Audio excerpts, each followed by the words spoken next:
అహం బ్రహ్మాస్మి. అహం బ్రహ్మాస్మి. బ్రహ్మైవాహమస్మి.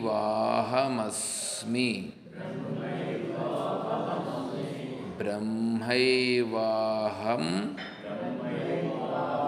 అస్మి. బ్రహ్మైవ అహమస్మి.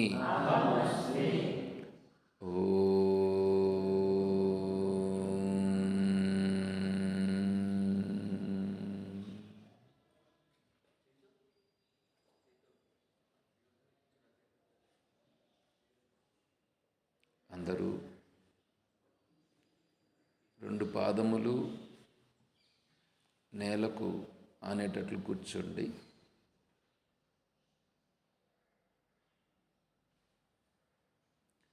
రెండు చేతులు రెండు మోకాళ్ళ పైన వచ్చేటట్లుగా పెట్టుకోండి.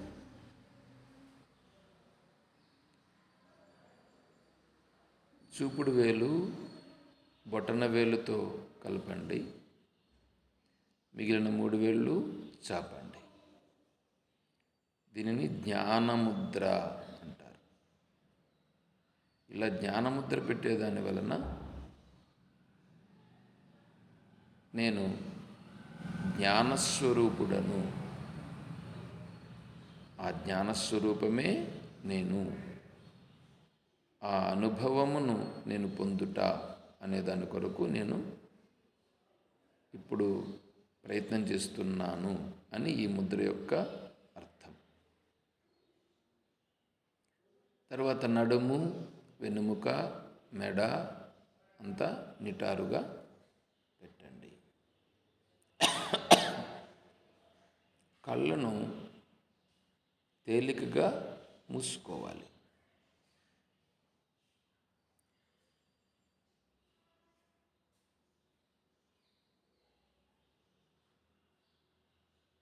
రెండుసార్లు శ్వాసను బాగా పీల్చుకొని విడిచిపెట్టాలి.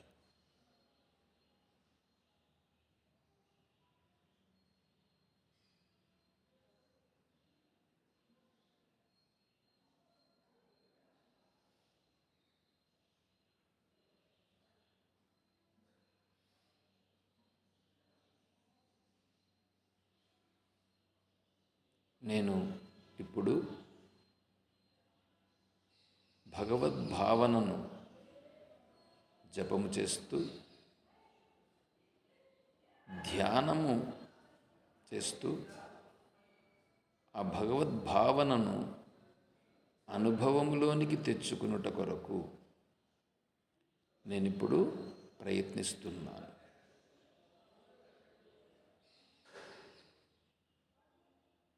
నేనిప్పుడు ఏ సంకల్పములు చేయను. నాకేవైనా సంకల్పాలు వచ్చినా కూడా వాటిని గురించి నేను ప్రాధాన్యత ఇవ్వను, వాటిని పట్టించుకోను.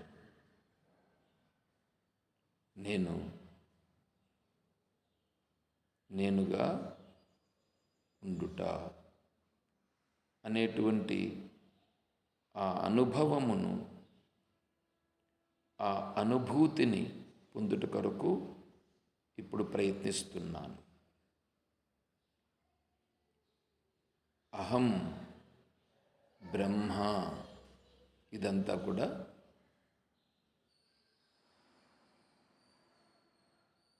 మనస్ డ్రాప్ అయిపోతే, అంటే మనస్సు యొక్క ప్రభావము లేకపోతే ఇక్కడ ఉన్నటువంటిదే బ్రహ్మ. అది ఎట్లా అనుభవం అవుతుందంటే తెలుస్తూ ఉంటుంది, కానీ మాట్లాడదు. ఆనందంగా ఉంటుంది, కానీ చెప్పదు. సైలెన్స్గా ఉంటుంది. అదే బ్రహ్మ. ఇప్పుడు ఇక్కడ నేను అదే ఉన్నాను, కానీ మనస్సు ఇక్కడ డామినేట్ చేసి మనస్సు దానిని ఆధారంగా చేసుకుని ఈ మనస్సే అన్ని ఆలోచనలు చేస్తూ ఉంది, అన్ని భావాలు చేస్తూ ఉంది.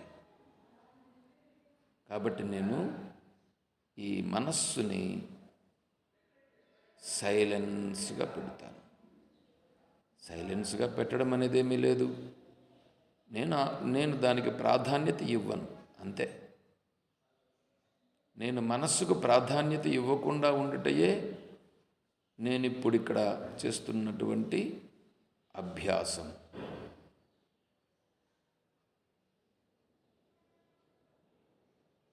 మనస్సు దాని ప్రభావమును చూడకుండా నేనుగా ఉండుట అంటే, ఇప్పుడు మనస్సు ఎప్పుడైతే సైలెన్స్ అయిపోతుందో అప్పుడు నిశ్శబ్దంగా ఉంటుంది. కానీ ఆ నిశ్శబ్దంలో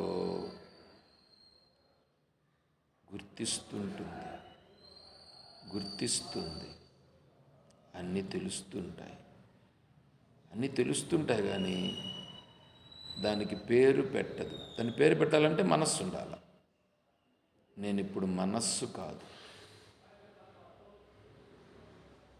శబ్దములు వస్తుంటాయి, ఇవన్నీ కూడా గుర్తిస్తుంటాను, నేను అంతే గుర్తిస్తుంటాను. అది ఏమిటి అంటే మనస్సు వస్తుంది, మనస్సు యొక్క ప్రభావం వచ్చినట్టు. అదేమిటిని నేను రాను అంటే దానికి ప్రాధాన్యత ఇవ్వను. నేనుగా ఉంటాను, మనస్సుని డ్రాప్ చేస్తాను. మనస్సుకు ప్రాధాన్యత ఇవ్వకపోవడమే మనస్సు నిర్వీర్యమగుట. మనస్సు నిర్వీర్యమవుతుంది కానీ స్పష్టంగా తెలుస్తూ ఉంటుంది.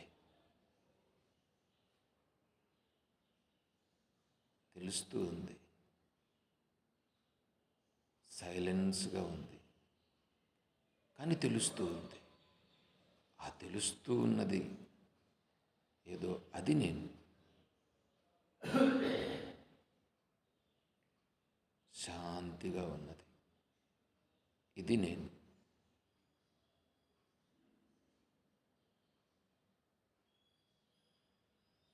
శరీరం కూడా ఉంది, కానీ నాకు ఇప్పుడు శరీరం పైన స్పృహ లేదు. నేనుగా ఉన్నాను అంటే తెలుసుకునుట. తెలుస్తూ ఉంది. ఏం తెలుస్తూ ఉంది? బయట విషయాలు కాదు, నేనే. ఆ తెలుసుకునుటయే నేను.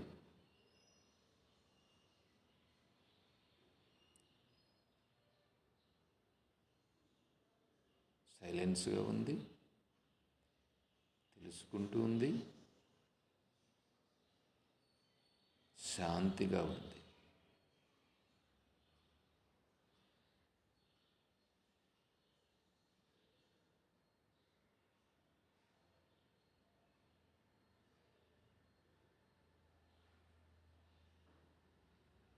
ఇది నా స్వరూపమై ఉంది. అయితే నేను ఇలాగే ఉండుట అనేటువంటిది నా యొక్క నిజస్వరూపం. అయితే మధ్యలో ఈ మనస్సు యొక్క ప్రభావం చేత ఈ ప్రపంచమని, ఈ శరీరమని, ఇందులో దేవతలని, ఆ మనస్సులో సంబంధాలని, బాంధవ్యాలని ఇవన్నీ ఉండి ఇవన్నీ నా దగ్గరకు వస్తున్నాయి. వీటన్నింటినీ అధిగమించుట కొరకు, నేనుగా ఉండుట కొరకు ఓం అని శాస్త్రం చెప్పిన ప్రకారంగా నేను ఓంకారమును పట్టుకుంటున్నాను. ఓంకారానికి ఉండే సామర్థ్యం ఈ మనస్సులో ఉండేటువంటి కల్మషాలను అన్నింటినీ తుడిచిపెడుతుంది. నా యొక్క నిజస్వరూపాన్ని ప్రకటింపజేస్తుంది.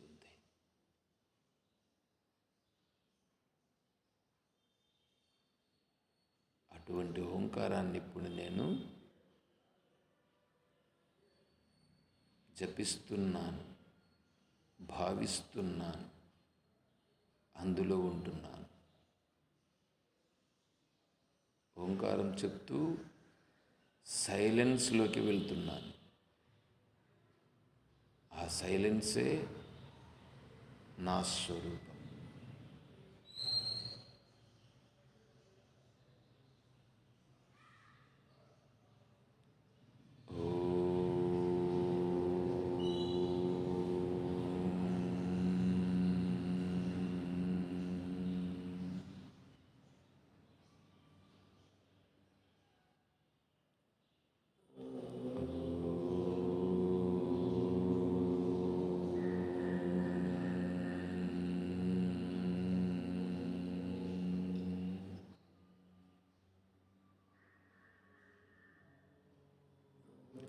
ఓంకారం చెప్తూ సైలెన్స్ లేకపోవాలి.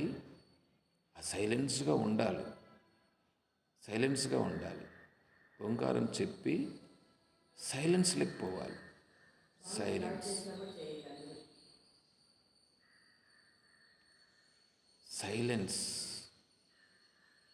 సైలెన్స్లోకి వెళ్ళాలి. ఓంకారం చెప్తూ సైలెన్స్లోకి వెళ్ళాలి. ఆ సైలెన్సే నేను. ఆ సైలెన్స్ను నేను అనుభూతి చెందాలి.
రెండు చేతులు జోడించి నమస్కారం చేస్తూ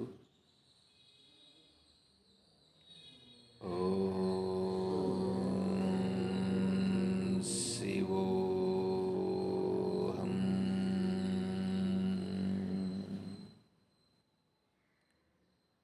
ఓం శివోహం.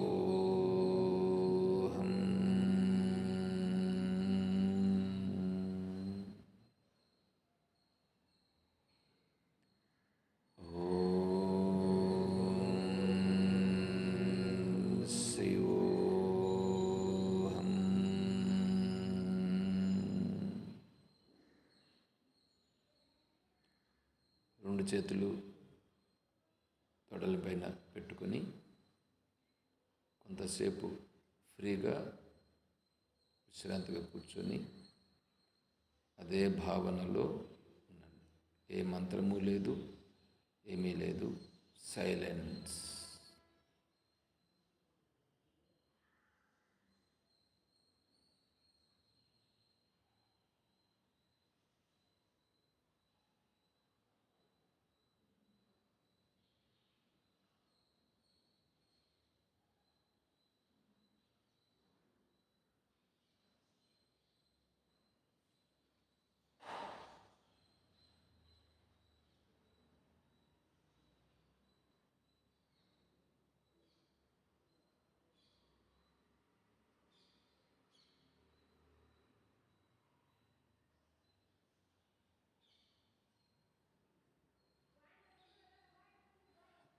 ఓం నమో బ్రహ్మాదిభ్యో బ్రహ్మ విద్యా సంప్రదాయకర్తృభ్యో వంశ ఋషిభ్యో మహద్భ్యో నమో గురుభ్యః. ఓం శంకారూపేణ మచ్చిత్తం పంకీకృతమభూద్యయా కిం కరీయస్య సా మాయా శంకరాచార్యమాశ్రయేత్. ఓం యుక్తాహారవిహారాయ వివిక్తస్థలవాసినే మలయాళయతీంద్రాయ బ్రహ్మనిష్ఠాయ తే నమః. ఓం నారాయణం నమస్కృత్య నరం చైవ నరోత్తమం దేవీం సరస్వతీం వ్యాసం తతో జయముదీరయేత్. ఓం సహనా భవతు సహనౌ భునక్తు సహ వీర్యం కరవావహై తేజస్వినావధీతమస్తు మా విద్విషావహై. ఓం శాంతి శాంతి శాంతి. హరి ఓం తత్సత్.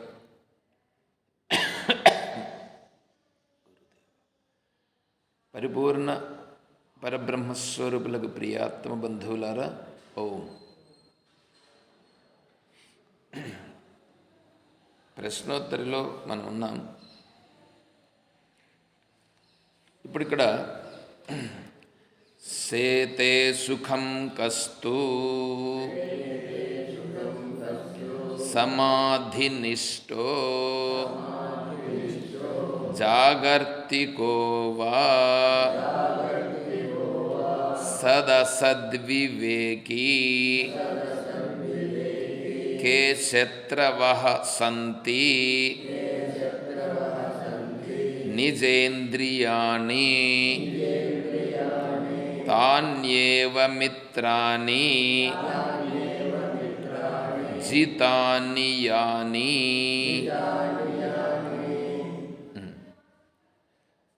ఆచార్యుల వారు మనకు ప్రశ్నోత్తరిలో ప్రశ్నలు వేసి వాటికి సమాధానాలను చెప్పుచున్నారు.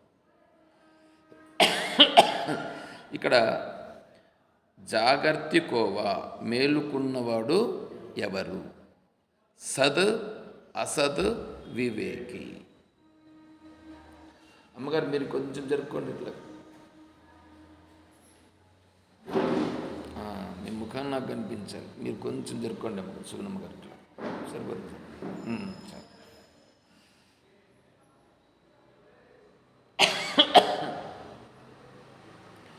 మేలుకున్నవాడు, మేలుకొని ఉండేవాడు. ఇప్పుడు మనం జపము ధ్యానం చేశాంగా. ఈ జపము ధ్యానంలో సైలెన్స్ లేకపోయినారా? కొంచెమన్నా ఫీల్ అయినారా? సైలెన్స్, ఆ సైలెన్స్ ఉందే అది సత్. అది సత్ అంటే సైలెన్స్. ఈ మనస్సు ఏం చేస్తుందంటే ఈ ఓంకారాన్ని చెప్పేటప్పుడు కూడా తొందరగా చెప్పాలి దానికి. అది ఎవరి ప్రభావము? మనసు ప్రభావం. ఓపిక పట్టలేదు అది. మనసు ప్రభావము ఓపిక పట్టలేదు. కాబట్టి ఏం చేయాలంటే దాన్ని ఈ సైలెన్స్లో ఉండు అని మనం చెప్పాలి. సైలెన్స్ని కన్నా ఒక్కసారి కన్నా మనస్సు కన్నా దాన్ని రుచి చూస్తే ఏమన్నారు కదా, ఎంతో రుచిరా, ఎంతో రుచిరా అన్నారా? ఎంతో రుచి. అది కదలి ఫలముల కంటే ఇంకేంటంటో ఫలాల కంటే వీటన్నింటికంటే పెద్ద రుచి అని అంటాడు. అంటే దాన్ని వర్ణించేటువంటిది వీళ్ళు ఈ కవులు కాబట్టి వాళ్ళు అలా వర్ణించారు. దాన్ని రుచిని వర్ణించడానికి వీలు కాదు. అంటే మనస్సు సైలెన్స్ లేకపోవాలి. ఇప్పుడు చూడండి, మీరు నిద్రలో సైలెన్స్ లేకపోతారుగా. నిద్రలో సైలెన్స్ లేకపోయినప్పుడు మీకేమైనా ఎటువంటి దుఃఖము కానీ ఎటువంటి బాధ కానీ ఉందా? ఎందుకంటే మనస్సు సైలెన్స్ లేకపోయింది అక్కడ. మనస్సు నిజంగా సైలెన్స్ లేకపోలేదు, అజ్ఞానం లేకపోయింది. మనస్సు అజ్ఞానం లేకపోయిందాడ. ఇక్కడ మనం ఏం చేస్తున్నామంటే సైలెన్స్ లేక మనం పంపిస్తున్నాం మనస్సుని. అక్కడ ఆటోమేటిక్గా అజ్ఞానం లేకపోతుంది. అది తమో గుణం. నిద్ర తమో గుణం, ఇది సత్వగుణం. సత్వాత్ సంజాయతే జ్ఞానం, రజసో లోభయవచ, ప్రమాద మోహౌ తమసో, భవతో అజ్ఞానమేవచ. తమో గుణము అజ్ఞానం, రజోగుణము లోభం, అంతా నాకు కావాలంటుంది రజోగుణం. తమో గుణమేమో అజ్ఞానం, సత్వగుణమేమో జ్ఞానం అని తెలుసుకునేటువంటి లక్ష్యం. ఇక్కడ మనస్సును మనం ఏం చేస్తున్నామంటే సత్వగుణంలోకి పంపిస్తున్నాం.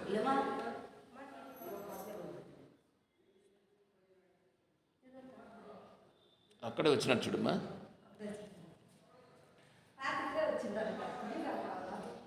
మా వాకిలి పోయి డోర్ పోయి.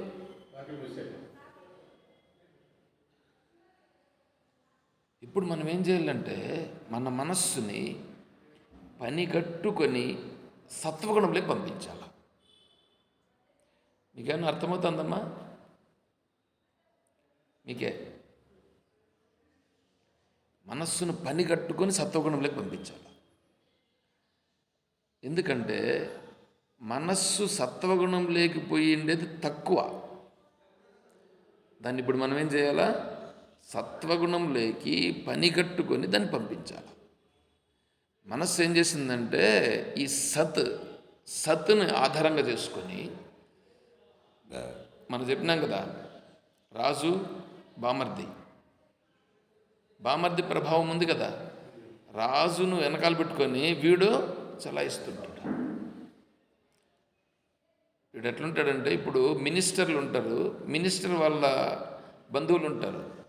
ఆ మినిస్టర్ వాళ్ళ బంధువులు ఉండరే, వాడు ఏం చేస్తాడంటే వాడు కారులో పోతూ వాడు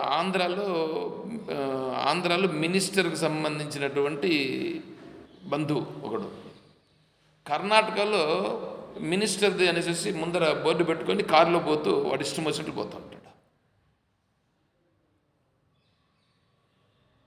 అక్కడ కూడా చాలా ఇస్తుంటాడు వీడైనా మినిస్టర్ మినిస్టర్ కాదు పాడు కాదు, అయినా వీడేం చేస్తాడు, మినిస్టర్ బోర్డు పెట్టుకునేసేసి పోతా ఉంటాడు కారులో, ఇష్టం వచ్చినట్లుగా చాలా ఇస్తుంటాడు. ఇదంతా ఏంటంటే వీడి ప్రభావం కాదు, వాడి వెనకాల ఉండేటువంటి సపోర్ట్ ప్రభావం. అట్లాగే ఈ మనస్సు ఉందే, ఈ మనస్సు వెనకాల ఉండేటువంటి సత్, ఆ సతే సైలెన్స్. ఆ సైలెన్స్ లేకపోతే మీకు అర్థమవుతుంది తెలుసుకొనుట, తెలియుట, అది అర్థమవుతుంది. నువ్వు గమ్మున ఉంటే కూడా తెలుస్తూ ఉంటుంది. గమ్మున కూర్చుంటే కూడా తెలుస్తుంది లేదా? తెలుస్తుంది. ఏమిటి తెలుస్తుంది? ఏం బయట ఉండేదని కాదు, ఉన్నాను అని తెలుస్తుంది. తర్వాత ఏమైనా శబ్దాలు ఉంటే శబ్దాలు వినిపిస్తుంటాయి. తర్వాత చల్లని గాలి తోలుతూ ఉంది, ఆ చల్లని గాలి కూడా స్పృహ తెలుస్తూ ఉంది. ఇంకా వీటిని గురించి ఇంకా కొద్దిగా ఎక్స్ప్లెయిన్ చేస్తాం. ఇవంతా తెలుస్తూ ఉండేది ఎవరికి? మనసుకు కాదు. ఇది ఫ్యాన్ గాలి అంటే మనస్సు, ఇది ఫ్యాన్ గాలి అంటే మనస్సు ప్రభావం. హాయిగా ఉంది అంతే, అది చెప్పేది లేదు, చెప్పకుండా గమ్మున ఉంటుంది చూడు, అది స్వరూపం, అది సైలెన్స్లోనే తెలుసుకునుట ఉంటుంది, సైలెన్స్లోనే శాంతి ఉంటుంది, అక్కడ దుఃఖం కానీ ఏమి ఉండదు. అది సత్.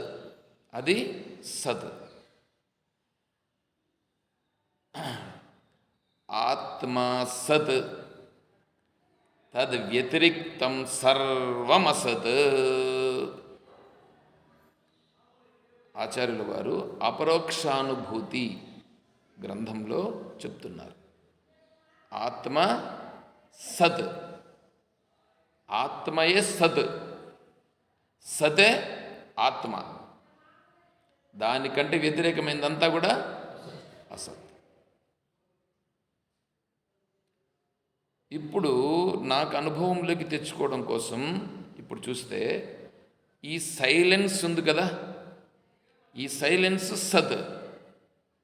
ఆ సైలెన్స్ను కప్పిపుచ్చి ఈ మనస్సు మొదటొచ్చి, ఈ మనస్సు ఇంద్రియాలతో వచ్చి, ఆ తర్వాత శరీరంతో వచ్చి, ఆ తర్వాత ప్రపంచంలోకి వచ్చి, ఈ మనస్సు ఈ వ్యవహారాలన్నీ చేస్తూ ఉంది.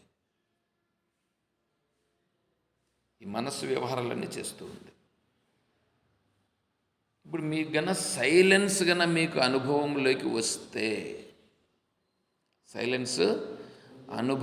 వస్తే, మీకు నిద్రలో సైలెన్స్ అనేటువంటిది మీకు తెలియటం లేదు. నిద్రపోయినారు కానీ మీకు అప్పుడు సైలెన్స్గా ఉన్నానని తెలుస్తుందా? మీకు ఆనందంగా ఉండాలని తెలుస్తుందా? తెలియట్లేదు. ఆ తెలియటం లేదు అనేది అజ్ఞానం. ఇక్కడ అట్లా కాదు. నువ్వు గమన కూర్చొని ఉన్నావు, కళ్ళు మూసుకొని ఉన్నావు, నువ్వు అన్నింటిని గుర్తిస్తున్నావు, మనసుతో కాదు. ఇది మీకు రావాలి. ఇది వస్తే అంటే ఇప్పుడు ఇక్కడ మనం చెప్తున్నాం కదా, దీన్ని ప్రాక్టీస్ చేస్తున్నాం కదా, ఇక్కడ దీనిని మళ్ళీ మనం ఇంటి దగ్గర ప్రాక్టీస్ చేసుకోవాలి. అది జపం బాగా చేస్తే, జపం చేస్తే ధ్యానానికి దారి తీస్తుంది. ధ్యానం చేస్తే ఈ సైలెన్స్లోకి వస్తుంది. అప్పుడేమవుతుందంటే ఇది సత్ అని తెలుస్తుంది. దీనికంటే వ్యతిరేకంగా ఉండేటువంటి శరీరము, ఈ మనస్సు, ఈ ఇంద్రియాలు, ఈ భూములు, బుట్టలు, ధనము, ధాన్యము, ఈ బంధువులు, భార్య, బిడ్డ, పీచు, పితక, ఇవంతా ఉండదు చూడండి, ఇవంతా అసత్ అని నీకు అప్పుడు అనుభవం అవుతుంది. నీ మనస్సు అప్పుడు వాటిని పట్టించుకోవడం నిలిపేస్తుంది. అప్పుడు నిలుపుతుంది, పట్టించుకోవడానికి విలువ ఇవ్వడం తగ్గుతుంది. అప్పుడు అంతవరకు విలువ తగ్గదు, అంతవరకు విలువ తగ్గదు. నువ్వు ఏమైనా చెయ్యి, నువ్వు ఎంత వేదాధ్యయనమన్నా చెయ్యి, ఎంత శాస్త్రాధ్యయనమన్నా చెయ్యి, ఎంత విచారణన్నా చెయ్యి, నువ్వు ఎన్ని తీర్థయాత్రలన్నా చెయ్యి, ఏ దేవుని దగ్గరికి దేవుడే డైరెక్ట్గా నీకు ప్రత్యక్షమైనా కూడా సరే, నీ మనస్సు సైలెంట్ కాదు. అది ఎవడి నుంచి కూడా సాధ్యం కాదు, ఒకడి నుంచి సాధ్యమవుతుంది. ఎవడి నుంచి? నా నుంచి. ఎవరికి వారు ఏమిటి? నా మనస్సును నేనే సైలెన్స్లోనికి తీసుకువెళుతాను. నా మనస్సును నేనే సైలెన్స్లోకి తీసుకెళ్తాను. ఇప్పుడు ఇక్కడ చూడండి, మీరు ప్రపంచంలోకి వెళ్తున్నారు కదా, ప్రపంచంలోకి వెళ్ళి ప్రపంచంలో కదా మనం ఆ విషయాల మీదకి పోతున్నాం. ఆ విషయాలపైన ఆసక్తి ఉందా లేదా మనకి? ఆ విషయాలపైన ఉండేటువంటి ఆసక్తి మనకు తగ్గుతూ ఉందా, పెరుగుతూ ఉందా అంటే ఆ విషయాలను చూసే కొద్దికి పెరుగుతూ ఉంది ఆసక్తి. ఆ విషయాలు వేరని, నేను వేరని, ఆ విషయాలను నేను పొందితే నాకు సుఖంగా ఉంటుందని మనం అనుకుంటున్నాం. అందుకోసమే ఆ విషయాల దగ్గరికి పోతున్నాం. నిజంగా ఆ విషయాలు ఎక్కడున్నాయో తెలుసా? ఆ విషయాలు బయట లేనే లేవు. మనసులో ఉండాయనంటే, ఈ మనసులో ఉంటే ఆడ బయట ఎందుకు కనిపిస్తాయి? మనసులో ఈడుంటే మీరు అక్కడ ఎందుకు కనిపిస్తున్నారు నాకు? ఇప్పుడు మీరందరూ నాకు కనిపిస్తున్నారు లేదా? నేను మీకు కనిపిస్తున్నానా లేదా? నీకు మనస్సులో ఉంటే, మీకు మనసులో ఉండాను అనుకో, నేను ఒకవేళ మనస్సులో నేనుంటే బయట నేను కనిపిస్తున్నానుగా మీకు. ఇప్పుడు కనిపిస్తున్నాను లేదా? మరి కనిపిస్తుంటే మనసులో ఉండను అంటావేంటి?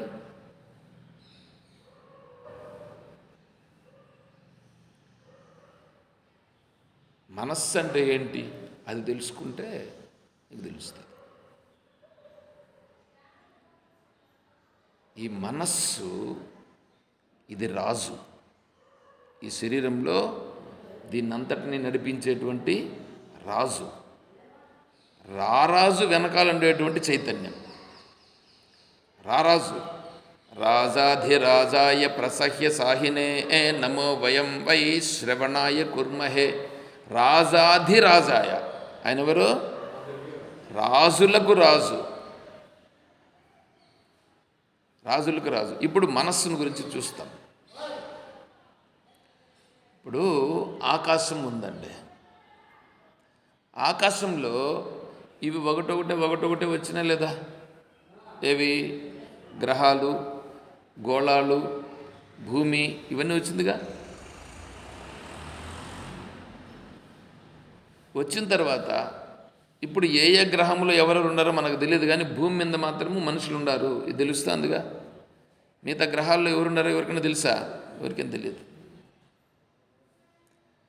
కానీ ఇందులో మనుషులందరూ ఉన్నారు కదా. ఇప్పుడు ఈ మనుషులు అనేటువంటి వాళ్ళు ఇక్కడ ఉన్నారు కదా. ఈ మనుషులు అనేటువంటి వాళ్ళందరూ ఇప్పుడు ఆకాశంలో ఉండారా, లేదా ఆకాశం కంటే బయట ఉండారా? ఆకాశంలోనే ఉండారు. వీళ్ళందరూ ఎక్కడి నుంచి వచ్చినారు అంటే, ఈ ఆకాశంలో నుంచి వచ్చినాయి కదా ఇవన్నీ. ఈ గ్రహాలు ఇవన్నీ కూడా వచ్చినాయి కదా. దాంట్లో భూమి కూడా వచ్చింది కదా. భూమి పైన నివసిస్తుండేటువంటి మనిషి ఉన్నాడు కదా. ఈ మనుషులు ఇద్దరు పరస్పర సంభోగము చేత వీడు మనుషులు వచ్చినారు కదా. ప్రతి ఒక్కటి ఎట్లా వస్తూ ఉంది? అపరస్పర సంభూతం అని అక్కడ వాడు అడుగుతాడు. కానీ ఇప్పుడు ఇదంతా వస్తూ ఉండేది స్త్రీ పురుష సంయోగం చేత ఇక్కడంతా వచ్చినాయి లేదా? సకల జీవరాశులు అట్లే వస్తున్నాయా, లేదా వేరే విధంగా వస్తున్నాయా? అన్నీ అలాగే వస్తున్నాయి. ఇప్పుడు ఆ జీవరాశులను క్రియేట్ చేసింది, ఆ జీవరాశులలో ఆ భావనను కల్పించింది, ఆ జీవరాశులలో ఆ భావనను కల్పించింది. దానిని ప్రజనశ్చాస్మి కందర్ప అన్నాడు భగవంతుడు దశమాధ్యాయంలో. ప్రజనశ్చాస్మి కందర్ప. కందర్పుడు అంటే అక్కడ మన్మధుడు. మన్మధుని రూపంగా నేనే ఉండి వీళ్ళందరిలోనూ ఆ భావములను కల్పించి వాళ్ళలో ఇలా ఒకరు కలుసుకునేటట్లు చేసి వాళ్ళ ద్వారా ఈ సంతానోత్పత్తిని కలిగించింది నేను. ఏమండి, ఇప్పుడు ఇవంతా అయింది కదా, ఇదంతా అయింది చూడండి. దీన్ని ఏమంటారంటే దీనిని రెండు పేర్లతో చెప్పవచ్చు. జ్ఞాని తెలుసుకున్నవాడైతే ఏమంటాడంటే ఇదంతా ఈశ్వరుడు అంటాడు. జ్ఞాని అయితే ఈశ్వరుడు. దీన్నంతటిని ఇప్పుడు ఏమంటాడు? ఈశ్వరుడు. ఎవరు అంటాడు మాట?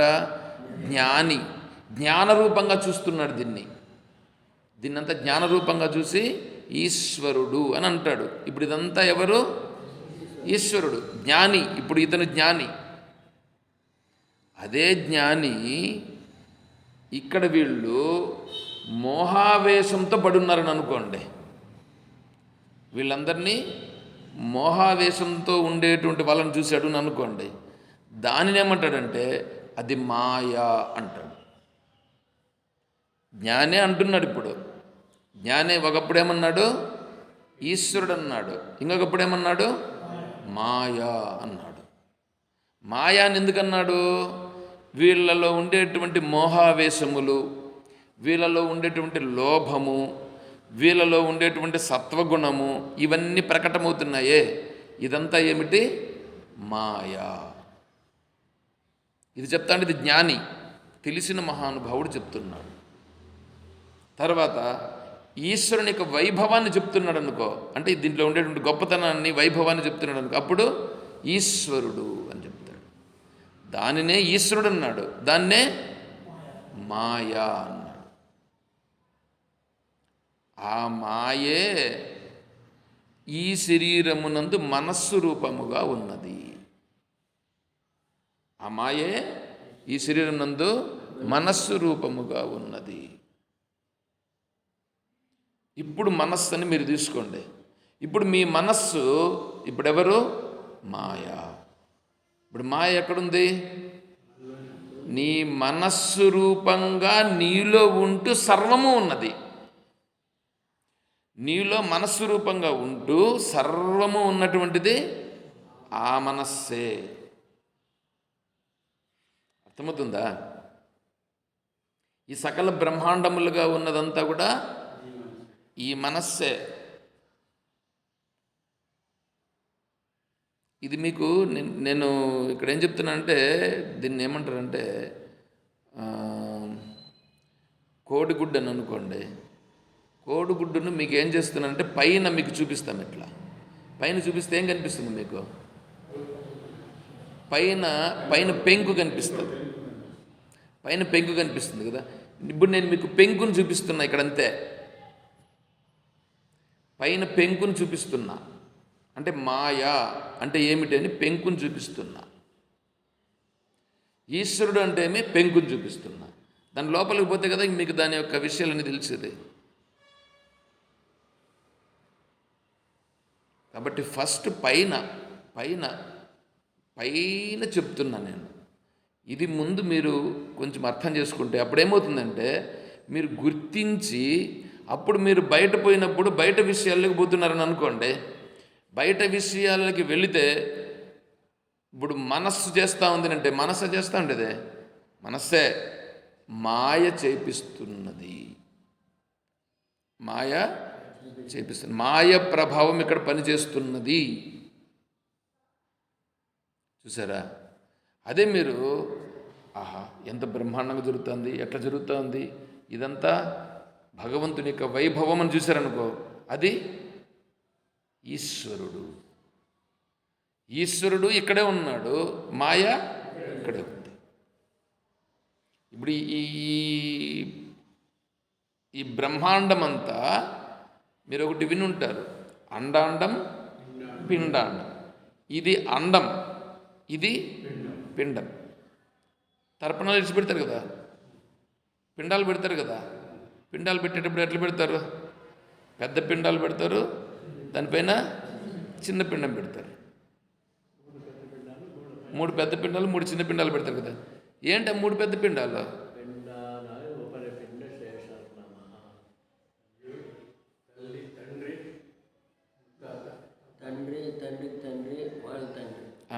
కదా మీరు అంటున్నారు, మీ తండ్రి ఆడవరో కాదు నైనా. ఇప్పుడు ఇది తీసుకో, ఈ జగత్తులో ఉండదే, ఈ జగత్తులో ఉండేటువంటిది తండ్రి ఎవడో మొట్టమొదట ఇప్పుడు ఉందే, దీనికి సంబంధించినటువంటి జాగ్రత్త అవస్థ మొదట, తర్వాత స్వప్నావస్థ, తర్వాత సుషుప్తి అవస్థ. ఇక్కడ అకార ఉకార మకారములు, స్థూల సూక్ష్మ కారణములు. ఏమంటే మీరు పుట్టినారు కదా, ఎప్పుడు పుట్టినారు? ఎప్పుడు పుట్టినారని డేట్ చెప్పొద్దు, నేను చెప్తాను. రాత్రి పడుకో ఉన్నారా? పోయినారా? ఏడికి పోయినారు? నిద్రలేకపోయినారు. నిద్రలేకపోయినారంటే మీరు ఏడికి పోయినారో తెలియదు. వస్తారని మీకు ఏమన్నా తెలుసా? పోయేటప్పుడు పోయినారు అంతే. ఆడు పోయింది కారణ శరీరంలోకి పోయినారు. మీరు ఏడికి పోయినారు? కారణ శరీరములోనికి వెళ్ళినారు. కారణ శరీరము ఉంది కాబట్టి, అంటే కారణం ఇంకా ఉంది. ఏమిటి ఉంది కారణము? నువ్వు ఇప్పుడు ఇట్లా అనుభవించేటివన్నీ ఉన్నాయి దాంట్లో. ఇప్పుడు మీరు బ్యాంకుకి పోయినారండి, బ్యాంకుకి ఎందుకు పోతారు? బ్యాంకులో డబ్బులు లావాదేవీలు ఏందో ఒకటి జరగడం కోసమే కదా పోతారు మీరు. ఆ బ్యాంకులో లావాదేవీలు జరగడం కోసం పోయినారంటే మీరు బ్యాంకులో మీకు ఏదో సంబంధం ఉండిపోయారా, లేకపోయినారా? అంటే సంబంధం ఉందిగా ఇంకా, అందుకోసమని మీరు పోయారు. అందుకోసమే కదా మీరు పోయారు, లేకపోతే బ్యాంకు ఎందుకు పోతారు? అదేవిధంగానే ఆ బ్యాంకుతో మీకుండే లావాదేవీలు మీ దగ్గర ఉన్నాయి కాబట్టి మీరు పోయినారు. అట్లాగే కారణ శరీరం ఉంది కదా, కారణ శరీరంలో మీకు ఏంటేంటివి అనుభవించాల్సినవి ఉన్నాయో అవన్నీ అట్లాగే ఉన్నాయి, ఇంకా పూర్తిగా పోలా. అవి పోలేదు కాబట్టి మీరు మళ్ళీ అక్కడి నుంచి ఏమైనారు? కారణ శరీరంలోకి పోయినారు. పోయి ఏం చేసినారు మీరు? అక్కడి నుంచి మళ్ళా మొదలైపెట్టారు.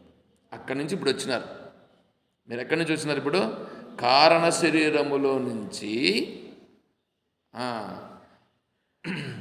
సూక్ష్మ శరీరానికి వచ్చారు. కారణ శరీరంలో మీరు ఎలా ఉంటారో తెలుసా? మీకు గాఢ నిద్రలోకి పోయినా మీరు ఎలా ఉంటారో తెలుసా?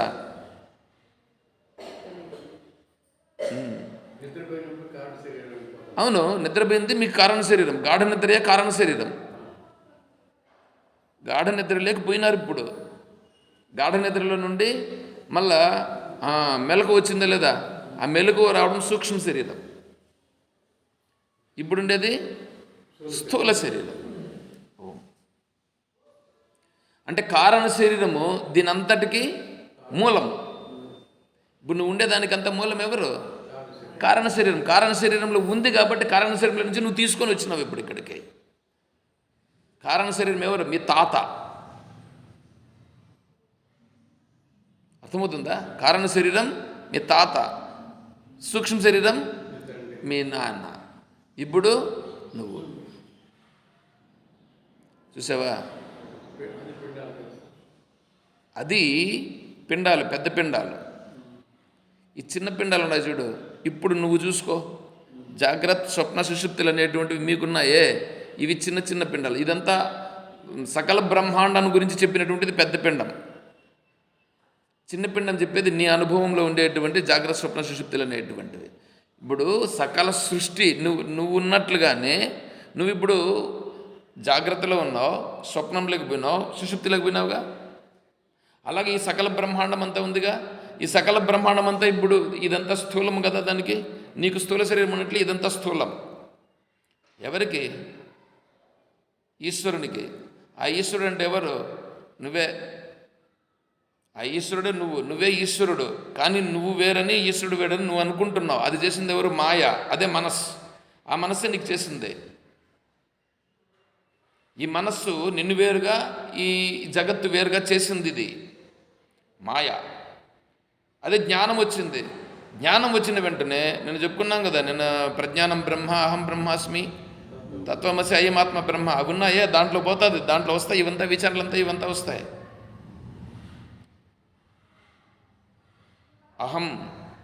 అహం పదవాచ్య లక్ష్యార్థములు, బ్రహ్మపద వాచ్య లక్ష్యార్థము ఏంటి అవన్నదంతా దాని లోపలికి పోవాలా. అందుకే నేను చెప్తున్నాను కదా, పెంకు మీకేం చూపిస్తున్నాను నేను? పెంకును చూపిస్తున్నాను కానీ దాన్ని కొట్టి లోపలికి కొంచెం కూడా పోవట్లా. అటుకు పోతే కదా పోయి లోపలికి పోవడం జరుగుతుంది. కాబట్టి ఇప్పుడు ఈ ఈ ఈ బ్రహ్మాండంగా ఉండేటువంటిది, దానికి స్థూల శరీరం పెద్ద పిండం, దానికి సూక్ష్మ శరీరం అనేది ఇంకొక పిండం, దానికి కారణ శరీరం అనేది ఇంకొక పెద్ద పిండం, అంటే 3 పిండాలు. దాంట్లో నుంచి దీనికి సంబంధించిన స్థూల సూక్ష్మ కారణ శరీరాలు అనేవి ఈ 3 చిన్న పిండాలు. దీన్ని ఎత్తుకొని దాంట్లో కనిపిస్తారు, వీటిని ఎత్తుకొని మళ్ళీ ఆడబెట్టేస్తారు ఎవరికో. చూడండి, అన్నీ ఇట్లా చెప్తున్నాయి. కాబట్టి ఇది నైమిత్తిక కర్మ, దాన్ని విడిచిపెట్టకూడదు. నైమిత్తిక కర్మ, నిత్య కర్మ ఉంటుంది, నైమిత్తిక కర్మ ఉంటుంది. సరే, ఇప్పుడు ఇవన్నీ ఏంటివి? ఇవన్నీ కూడా మనస్సుకు సంబంధించినటువంటివి. ఇదంతా అసత్తే, ఇదంతా సత్ కాదు, ఎంత అసతే. సత్ ఏది? ఒకటే ఒకటి. ఏదది? ఆ చైతన్యమే ఎక్కడుంది ఇప్పుడు? సైలెన్స్ రూపంగా ఉంది. ఆ సైలెన్స్ రూపంగా ఉంది. ఎవడికి ఈ సైలెన్స్ అనేటువంటిది అనుభవంలోకి వచ్చి అక్కడ జ్ఞానస్వరూపంగా ఉండేటువంటి తన స్థితి, ఆ జ్ఞానం, ఆ తెలుసుకునుట, ఇది ఎవడికి అనుభవంలోకి వస్తుందో, దేహత్రయాతిరిక్తోహం శుద్ధ చైతన్యమస్మ్యహం బ్రహ్మాహమితి యస్యాంతః సజీవన్ముక్త ఉచ్యతే. వాడు జీవించి ఉండగా ముక్తుడు, వాడు ముక్తుడు. ఎవరు? దేహత్రయ అతిరిక్తోహం, 3 దేహాల కంటే అతిరిక్తుడు. 3 దేహాలు నేను కాదు అన్నాడు. ఇక్కడ వచ్చేసిందిగా, వీడికి అనుభవం వచ్చిందిగా. ఏమని అనుభవం వచ్చింది? ఈ చిత్ అంటే తెలుసుకునేటువంటి జ్ఞానం. అక్కడ ఉండుటను సత్, ఉండేదే సత్, అదే చిత్, అదే తెలుసుకుంటూ ఉంది. ఆ ఉండేదే తెలుసుకుంటూ ఉండేదే ఉంది, అదే శాంతి, అదే ఆనందం. ఆ సత్ చిత్ ఆనంద స్వరూపమైనటువంటి నేను, ఇది సత్యం అని ఇప్పుడు వీడికి అనుభవం వచ్చింది. ఎవడికి ఇది అనుభవంలోకి వస్తుందో దీని ప్రభావం అప్పుడు తగ్గుతూ వస్తుంది. అంటే ఇది తగ్గాలంటే ఇది అనుభవంలోకి రావాలి. ఇది అనుభవంలోకి రావాలి, ఇది తగ్గాలంటే ముందు దీని గురించి తెలుసుకోవాలి. తెలిస్తే కదా నీకు ఏది దావా, ఎట్లా పోవాలా, ఏం చేయాలని తెలిస్తే ముందు అట్లా పోతాం మనం. అర్థమవుతుంది కదా? అంటే ముందు తెలుసుకోవాలా, తెలుసుకున్న తర్వాత ఆ మార్గంలో నడవడం అంటే ఆ అనుభవంలోకి తెచ్చుకోవడం. ఈ అనుభవంలోకి తెచ్చుకోవడం అని అంటే బయట పోయిన తర్వాత మళ్ళీ ఇంద్రియ విషయాలన్నింటినీ మళ్ళీ ఎత్తినేసినాం అని అనుకో, ఈడ వినేదే ఆడపోయి మళ్ళా నెత్తినేసేదే వేసినాం అనుకోండి, అప్పుడేమవుతుంది? ఇది వినింది ఉంటుంది. తస్మాత్వమింద్రియాణ్యాదౌ నియమ్య భరతర్షభ పాప్మానం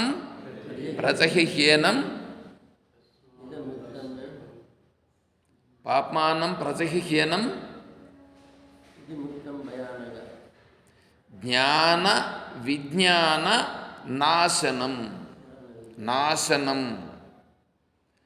నాశనమునకి చాలా ప్రాధాన్యం ఉంది. నాశనం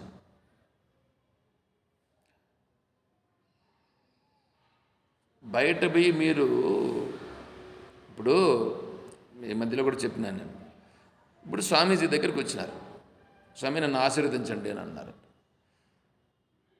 ఆశీర్వదించండి అంటే భగవంతుడు నీకు సద్బుద్ధిని ప్రసాదించుగాక అని ఆశీర్వాదం చేశాడంట ఎవరు? స్వామీజీ. స్వామి నాకు బుద్ధి లేదైతే, వీడు అడిగిన మాట చూడండి, ఏమడిగినాడు? నాకు బుద్ధి లేదా స్వామి? ఏం స్వామి సద్బుద్ధిని ప్రసాదించగా కానీ ఆశీర్వదిస్తారే, నేను బుద్ధిలో నేను అన్నాడు. ఏమంటే సద్బుద్ధిని ప్రసాదించుగా కానీ అంటే స్వామీజీ ఆశీర్వాదం చేస్తే సద్బుద్ధిని అంటే నాకు బుద్ధి లేదని అంటున్నారే, మీరు నన్ను తిడుతున్నారని చెప్పి వీడు ఇట్లా అర్థం చేసుకుంటాడు. ఏం చేయాలి? పెళ్లి చేసుకొని వస్తారు. వాళ్ళు పెళ్లి చేసుకొని వచ్చిన వాళ్ళని ఏమని ఆశీర్వదించాలా? స్వామి పిల్ల పాపలతో నూరేళ్ళు చల్లగా ఉండండి అని ఆశీర్వదించాలనా? ఇప్పుడు ఆయనకి ఏం తెలుసు? ఇదంతా సత్యమని తెలుసా? ఇది అసత్యమని తెలుసా? ఇదంతా అసత్యమని తెలుసు. ఇప్పుడు వాళ్ళకి ఏమని ఆశీర్వదించాలా? సత్యమైన మార్గంలో వెళ్ళయ్యా అని ఆశీర్వాదం చేయాలా? నేనైనా మీరు సత్య మార్గంలో ప్రయాణం చేయండి అని ఆశీర్వాదం చేస్తే వీళ్ళంతా ఇప్పుడు ఏం చేయాలా? వాళ్ళ సంసారంలో నుంచి ఈ జ్ఞాన మార్గంలోకి రావాలా, అవునా కదా? కాబట్టి ఇప్పుడు ఎలా ఉంటుంది? అందుకని సన్యాసులు పెళ్ళిళ్ళకు పోకూడదు. అర్థమవుతుందా? అందుకే వానప్రస్థులు కూడా పెళ్ళిళ్ళకి పోకూడదు. చూడండి ఎట్లా ఉంటుంది. ఒకటొకటి చెప్తూ వస్తే మీకేమవుతుందంటే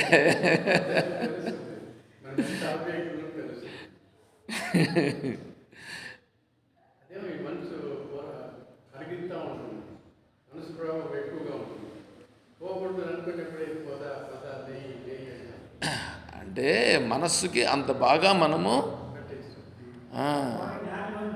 దాన్ని బాగా ఎరువులేసి బాగా పెంచినాం. ఇప్పుడు చూడండి ఆడ గనిసిగడ్డలు పెట్టుంటారండి. గనిసిగడ్డలు ఎంతలా ఉంటాయి? ఇంతలా ఉంటాయి. ఏమంటే ఇంతలా వచ్చింది అంటే అది వస్తుందా? మామూలుగా అయితే వస్తుందా? దానికి మందులు కొట్టి దానికి ఎరువులేసి అని చేస్తారు. ఆ టమాటాలు కూడా ఇంతలా వచ్చింటాయి, హైబ్రిడ్ టమాటాలు. దానికి ఏం చేస్తారు నాకు తెలియదు. దానికి నీళ్లు పెడతారు చూడండి, వైర్లు ఉంటాయి చూడండి,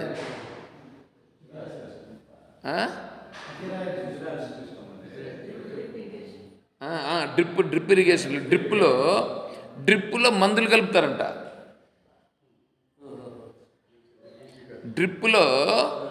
డ్రిప్పులో దానికి వారానికి ఒక్కసారి. అందుకనే ఇప్పుడు టమాటా చెట్లు మామూలుగా 3 నెలల పంట, కానీ వీళ్ళు ఏం చేస్తారంటే డ్రిప్పులో పెట్టి మందులు పెట్టేదానివల్ల అది ఇంకా పెరుగుతుంది, దాని యొక్క కాలం ఇంకా పెరుగుతుంది. పైగా టమాటాలు కూడా బాగా మంచి సైజు వస్తాయి, గట్టిగానే ఉంటాయి. ఆ డ్రిప్పులో వీడు పంపిస్తున్నాడంట. అది చెప్పాడు నాకు ఈ మధ్యలో, నాకు కూడా తెలియదు. ఈ మధ్యలో కారులో వస్తుంటే కారులో వచ్చినవాడు చెప్పినాడు, స్వామి ఈ విధంగా మేము కూడా టమాటాలు పెట్టినామంటే ఎంత మాత్రం అంటే ఇంత అన్నాడు. కానీ ఇప్పుడు ఈ విధంగా వేయలేదు మేము, అందుకని టమాటా చెట్లు ఇదైపోయినాయి, దానికి మందు కొట్టాలా, మందు డ్రిప్పులో వేయాలా, వారానికి ఒకసారి వేయాలంట మందు. వేస్తే టమాటాలు బాగా వస్తాయి, లేకపోతే టమాటాలు సైజు తగ్గిపోతాయి. అందుకే నాటి టమాటాలు అట్లుండవు. ఎట్లా వస్తుంది? నాటి ఒరిజినల్. విశ్వామిత్ర మహర్షుల వారు ఏం చేశారు? సృష్టి ప్రతిష్ఠ చేశారు కదా. దాన్ని ఏమన్నారు? త్రిశంకు స్వర్గం వచ్చిందిగా. ఆ త్రిశంకు స్వర్గం అంటే ఏమనుకుంటున్నారు? ఇదే త్రిశంకు స్వర్గం. ఏది? ఈ హైబ్రిడ్లన్నీ ఉన్నాయే, ఈ హైబ్రిడ్లన్నీ త్రిశంకు. అవును. ఇప్పుడు విశ్వామిత్రుని యొక్క మేధ వీళ్ళలో బుద్ధిలోకి వచ్చింది. విశ్వామిత్ర మహర్షి యొక్క మేధ, ఆ బుద్ధి సామర్థ్యం ఉందే, అదే ఇప్పుడు వీళ్ళు ఈ సైంటిస్టుల రూపంలో అందరికీ వచ్చి వీళ్ళు ఇప్పుడు వీటన్నింటిని చేసింది అదే త్రిశంకు స్వర్గం. అంటే ఇదే. ఇంకేమనుకుంటున్నారు మీరు? బైరొడ్లు ఉన్నాయి. బైరొడ్లు చల్లేస్తే వానకు పండేటివి. వానకు పండితే అవి ఎర్రగుంటాయి, బియ్యం ఎర్రగుంటాయి. ఆ బియ్యం ఎర్రగా ఉండేటువంటివి ఇప్పుడు వీళ్ళందరూ ఏం చేస్తున్నారంటే ఈ అత్తరాశలు చేసేదానికి వాటిని ఉపయోగిస్తున్నారు. వాటి వల్ల బాగొస్తుంది. అది ఒరిజినల్ బియ్యం. నీకు దేనికి? ఎండకు వానకు పండుతుంది అది. దాన్ని తింటే నీకు ఆరోగ్యం. మనల్ని ఇప్పుడు ఏ బియ్యం తింటున్నారు? అంతా హైబ్రిడ్ బియ్యం కదా ఇవంతా. ఇప్పుడు వచ్చినటువన్నీ హైబ్రిడే. అది తప్ప మిగతావన్నీ. అంతకుముందు మైసూరు ఏదో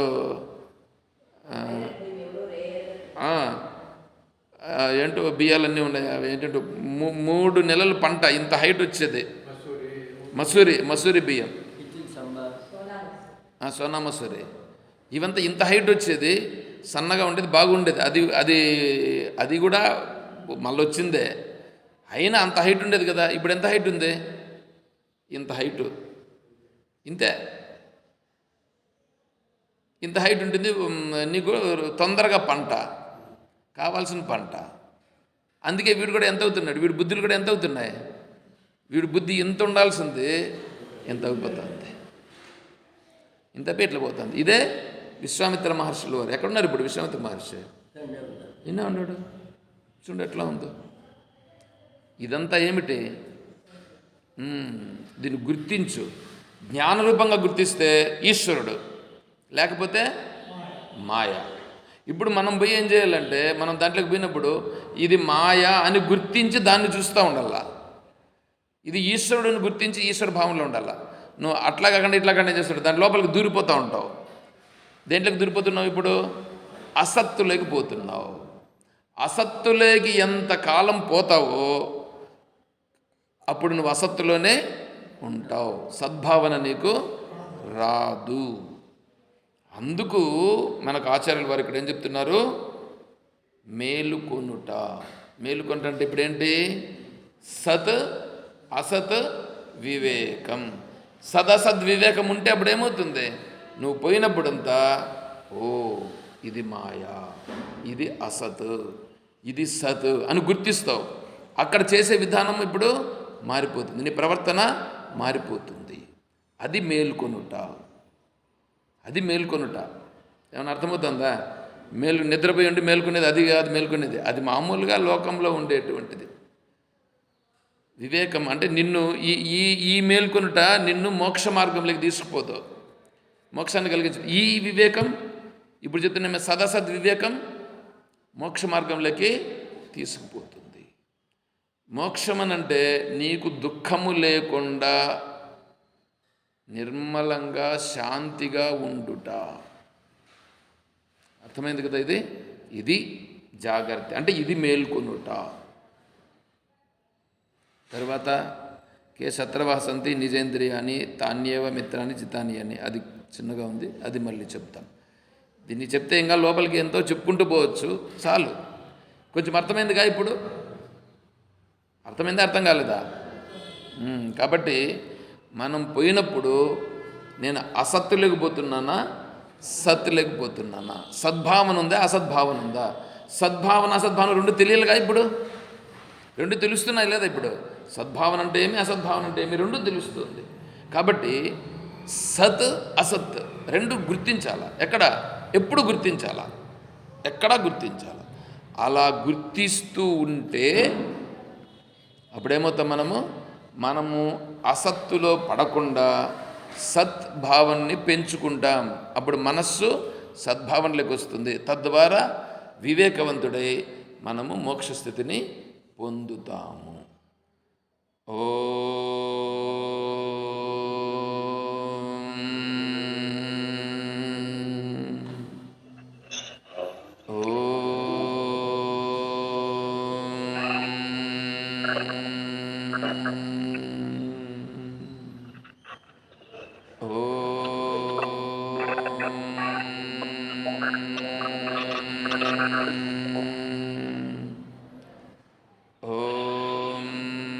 అసతో మా సద్గమయ ఓం తమసో మా జ్యోతిర్గమయ ఓం మృత్యోర్మా అమృతం గమయ ఓం శాంతి శాంతి శాంతి. హరి ఓం తత్సద్. ఓం. జై బోలో శ్రీకృష్ణ పరమాత్మ की జై బోలో గీతా మాతా की జై బోలో భక్త మండలి की. హర నమః పార్వతీ పతయే. జై సీతారాం. హరి ఓం తత్సత్. ఓం సర్వం శ్రీ సద్గురు చరణారవిందార్పణమస్తు. ఓం హరి ఓం శ్రీ